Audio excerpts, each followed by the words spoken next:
Hi friends, ഞാൻ ഇന്ന് മത്തൻ ചപ്പ് പറിക്കാൻ വന്നതാണ്. ഇതെൻ്റെ മത്തൻ ചപ്പ്. ഇന്ന് അതുകൊണ്ടൊരു അടിപൊളി തോരൻ ഉണ്ടാക്കുക. ഈ മത്തൻ ചപ്പ് വേഗം വിത്ത് നട്ടാൽ വേഗം ഉണ്ടാവും. കായ ഉണ്ടാവാൻ പ്രയാസമായാലും ഇല ഉണ്ടാവും, ചപ്പുണ്ടാവും. ഇവിടെ ചപ്പാ ഇഷ്ടം. അതിട്ടോ ഇതവിടെ ഒക്കെ ഉണ്ട്. ഞാൻ ഇത് പല ഭാഗത്തല്ല വള്ളി പോവുക. പറിച്ച് നോക്കുമ്പോൾ അതിന് ചെറിയൊരു കായ ഉണ്ടായത് പറിച്ചു പോയി അറിയാണ്ട്. സാരല്ല, വേറെ ഉണ്ട്, കായ ഉണ്ടാകുന്നുണ്ട്.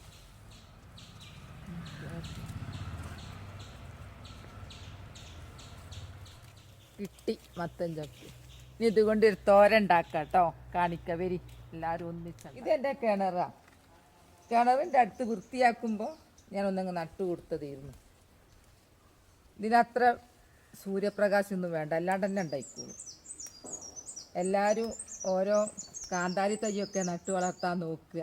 എന്നാൽ നമ്മൾ കടയിൽ നിന്നൊന്നും വാങ്ങണ്ടല്ലോ. ഇതിന് ഭയങ്കര വിലയാണ്. കാന്താരി പറിച്ചു, മത്തൻ ചപ്പും പറിച്ചു. ഇനി നമുക്ക് തോരൻ ഉണ്ടാക്കാൻ പോവാം. കാന്താരിയൊക്കെ പറിച്ച് വരുമ്പോൾ ഞാനെൻ്റെ പൂക്കളൊന്ന് കാണിക്കാം ഞങ്ങളെ. ഇതൊക്കെ എൻ്റെ ബോഗൺവില്ല, കട്ട ചോപ്പ്, റോസ്, ഓറഞ്ച്. എന്തൊരു ഭംഗിയാണ് കാണാൻ. മുറ്റത്താണെങ്കിൽ നല്ലൊരു തണലും വരും നിൽക്കാൻ നമുക്ക് ഉച്ചയായാൽ.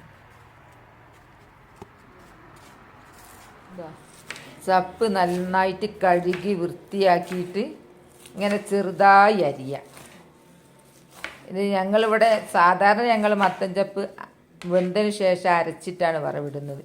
ഇത് ആ മോഡലല്ല ഉണ്ടാക്കുന്നത്. ഇത് ഈ അരിഞ്ഞത് തന്നെ ഇതേപോലെ തന്നെ വറവിടാൻ പോകുന്നത്.